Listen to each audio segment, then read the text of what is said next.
আমি রুমে বিশ্রাম নিতে গিয়ে শুয়ে পড়লাম। হঠাৎ মনে হলো কেউ আমার পাশে শুয়ে আছে।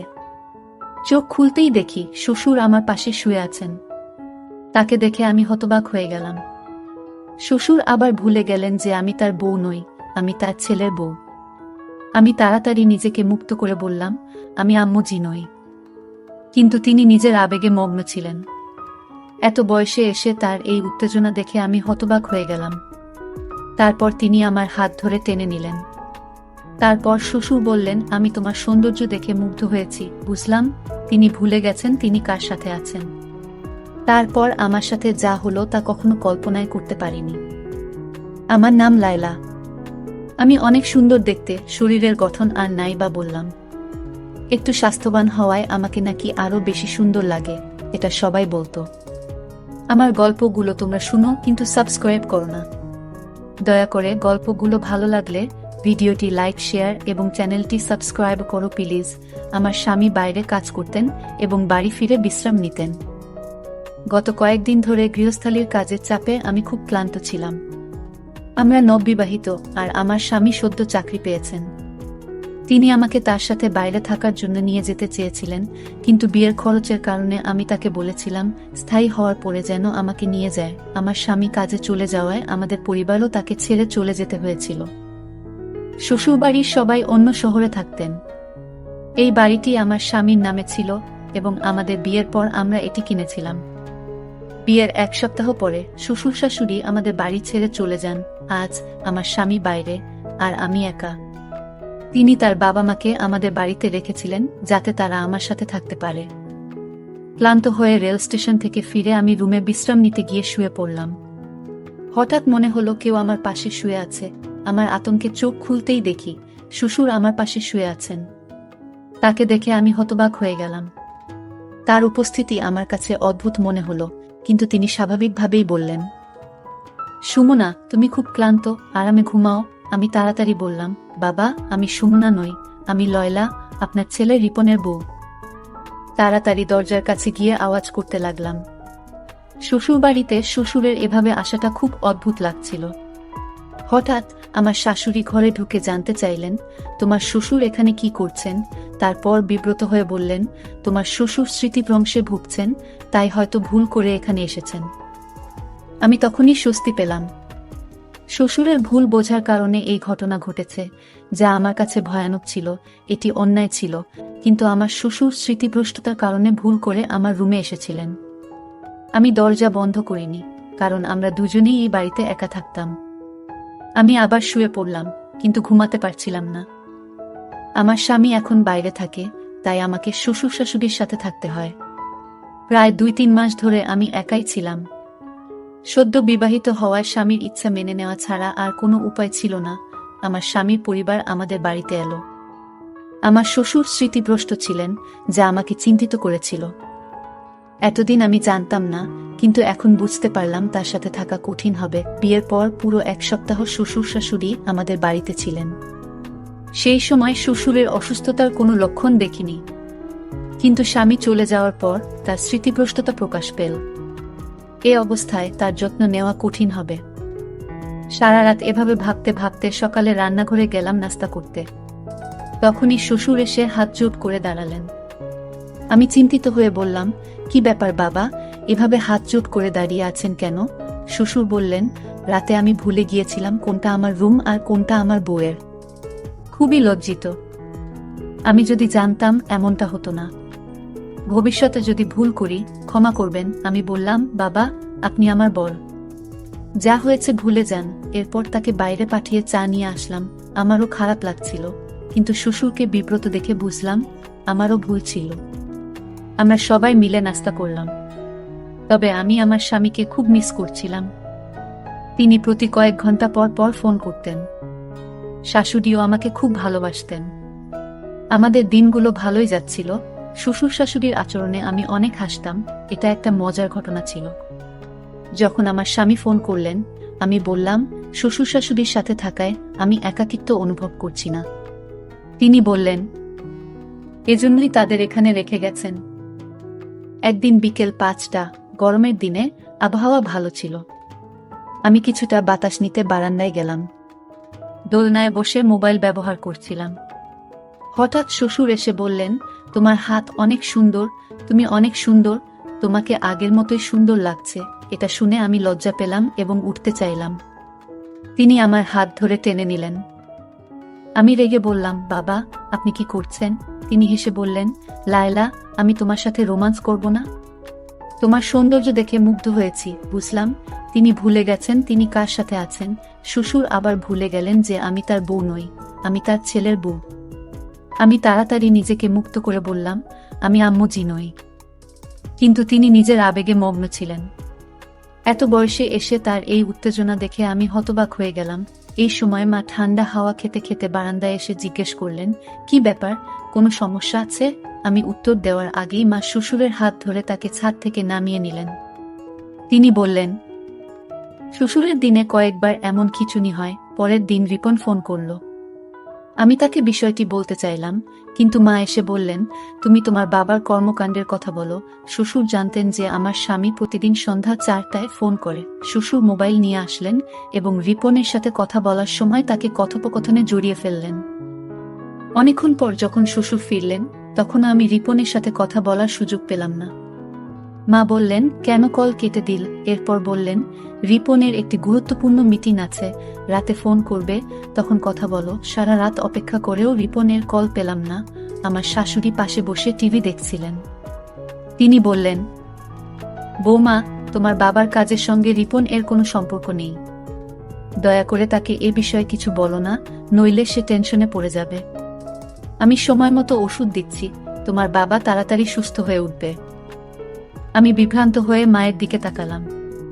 তিনি বললেন, আমরা অনেক বছর ধরে বড় ছেলে ও পুত্রবধূর সঙ্গে থাকছিলাম। ওরা আমাদের খুব কষ্ট দিত, তাই রিপন যখন আমাদের এখানে থাকতে বলল, আমরা খুশি হলাম। তোমার বাবা সিঁড়ি থেকে পড়ে গুরুতর চোট পেয়েছিলেন। এরপর থেকে আমাদের বড় ছেলে ও মেয়ের জামাই আমাদের বাড়ি থেকে বের করে দিতে চেয়েছিল। রিপন আমাদের তার বাড়িতে রাখার সিদ্ধান্ত নিয়েছে এবং তোমার বাবার ওষুধের খরচ বহন করছে। জামাই, তুমি একদম অন্যরকম। তোমার বাবার ওষুধের খরচ বহন করছে এবং এখন সে এখানে এসে আমাদের সাহায্য করেছে। এখানে বসবাস করে আমি স্বস্তি পাচ্ছি।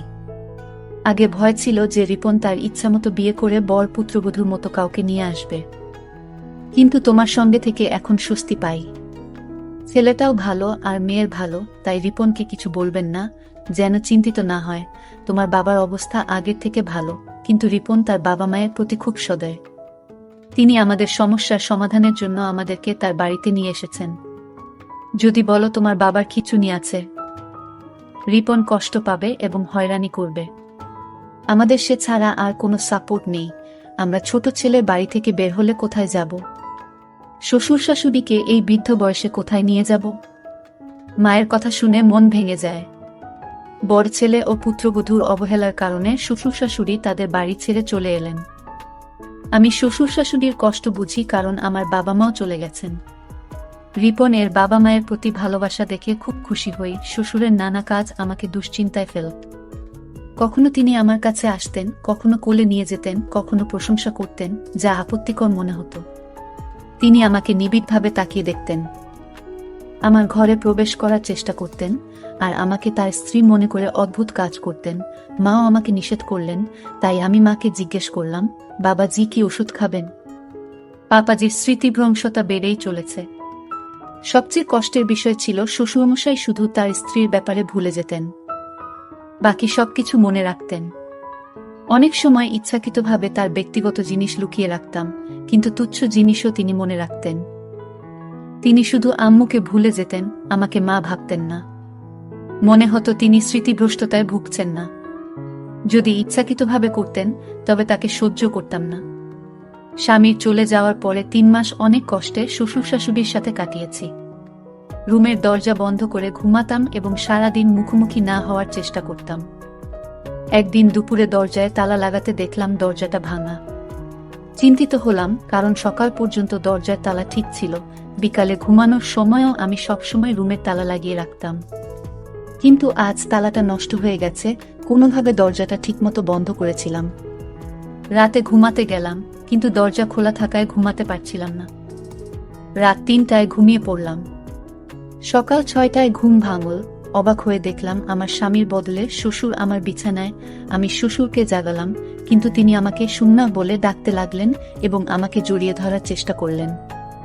আমি নিজেকে মুক্ত করার চেষ্টা করছিলাম। তখন সকাল 6:05, স্বামী রিপন হঠাৎ 3 মাস পর ঘরে ঢুকে পড়লেন। আমি নাইট ড্রেস পরা ছিলাম, শ্বশুরও রুমে ছিলেন। রিপন আমার মুখে জোরে থাপ্পড় মারলেন এবং বললেন, আমি বিশ্বাস করতে পারছি না যে তুমি এমন কাজ করেছ। তার কথায় আমি হতভম্ব হয়ে পড়লাম। অশ্রু গড়িয়ে পড়ল। তাকে বোঝানোর চেষ্টা করলাম, এটা আমার দোষ নয়। বাবাজির স্মৃতিভ্রংশ আছে, তাই তিনি আমার রুমে এসেছেন। আমি তাকে সবকিছু সত্যি বললাম এবং বললাম মা ও বাবা উভয়ই আমাকে সমর্থন করবে। তখন অবস্থা ছিল যেমন আকাশ ভেঙে পড়ার মতো। বুঝতেই পারিনি যে দুজনেই এমন দ্রুত রং বদলাবে।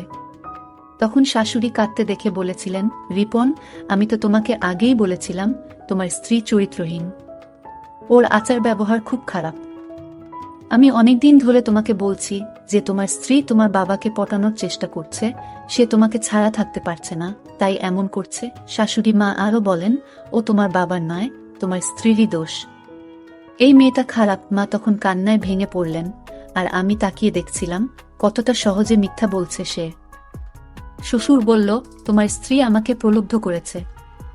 বলল, আমার সাথে রাত কাটাবে না বললে তোমাকে আমাদের সম্পর্কে মিথ্যা বলবে এবং আমাদের এই বাড়ি থেকে বের করে দেবে। বাবা বললেন, আমি একজন সৎ মানুষ, আমি কখনো কোনো নারীর দিকে তাকাইনি। আমি এই বৃদ্ধ বয়সে এমন পাপ করতে পারি না। তোমার স্ত্রীর কথায় আমার কোনো বিশ্বাস নেই। রিপন এর মুখ রাগে লাল হয়ে গেল।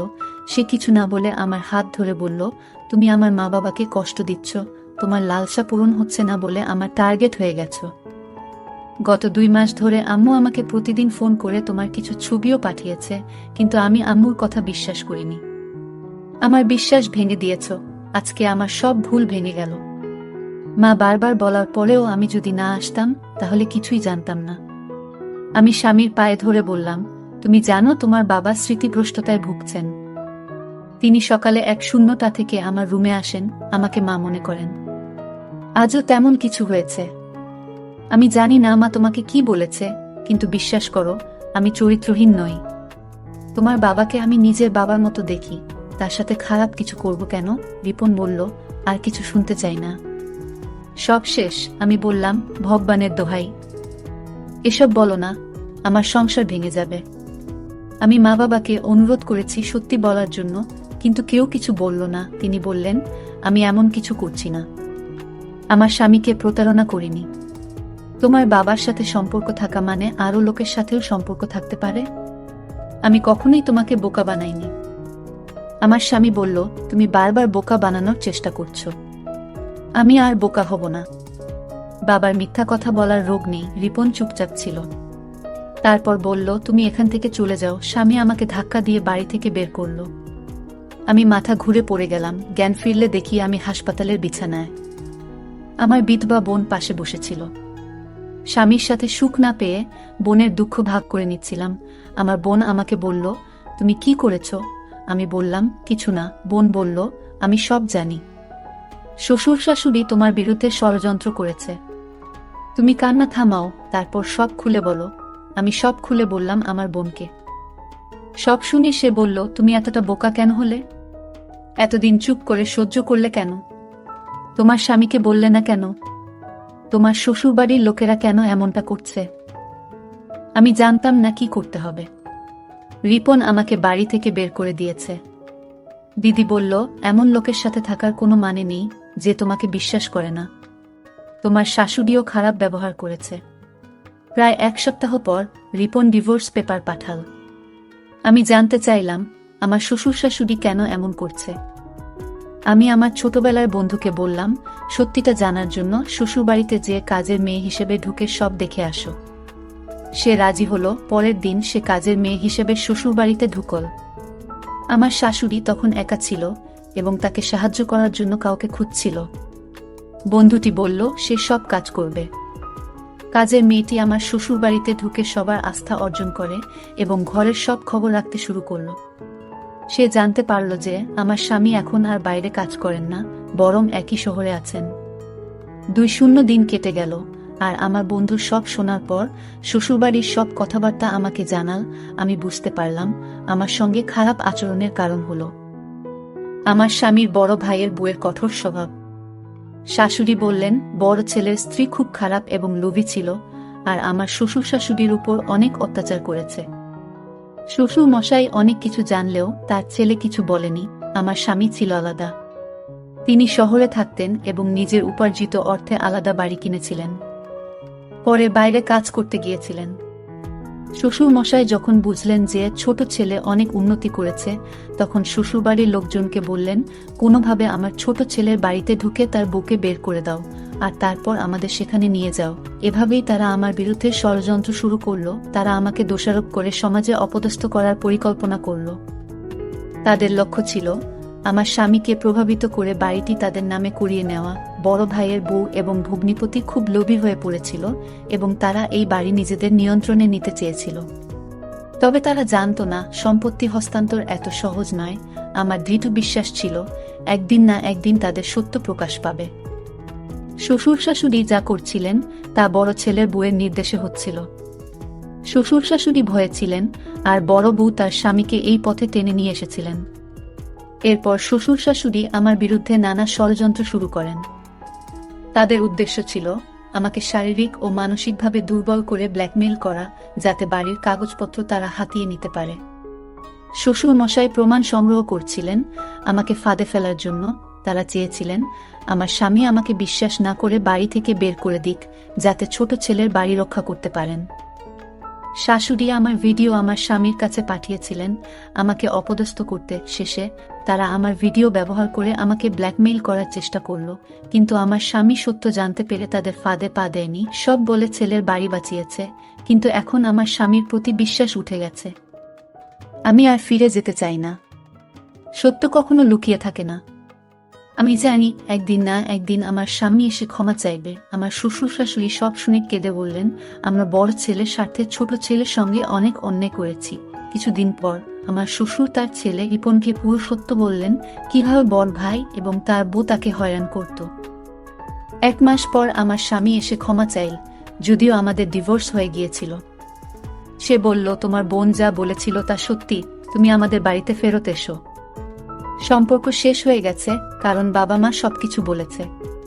পুলিশও বড় ভাইকে গ্রেপ্তার করেছে। শ্বশুর শাশুড়িও পুলিশের কাছে পুরো সত্য বলেছে। আমার স্বামী বলল প্লিজ লায়লা, আমার সঙ্গে এসো, তোমার নামে বাড়িটা লিখে দেব। শ্বশুর শাশুড়িও এসে ক্ষমা চাইলেন, কিন্তু আমি তাদের ক্ষমা করতে রাজি ছিলাম না। আমার বোন বলল এখন ওরা বুঝে গেছে, আর ভুল করবে না। তোমার স্বামী তোমার নামে বাড়ি লিখে দিচ্ছে, এর চেয়ে বড় প্রমাণ আর কিছু হতে পারে না। চলো চুপচাপ ফিরে যাও। আমি বোনের কথায় রাজি হলাম। তার বড় ভাই আর তার বউ গ্রেপ্তার হলো এবং স্বামীও বাড়ি ছেড়ে চলে গেল। শ্বশুর শাশুড়ি এখন একাই থাকে। আমার স্বামী এখন একই শহরে কাজ করছেন। আমাকে একা রেখে কোথাও যান না। সব ঠিক হয়ে গেছে। আমার বোন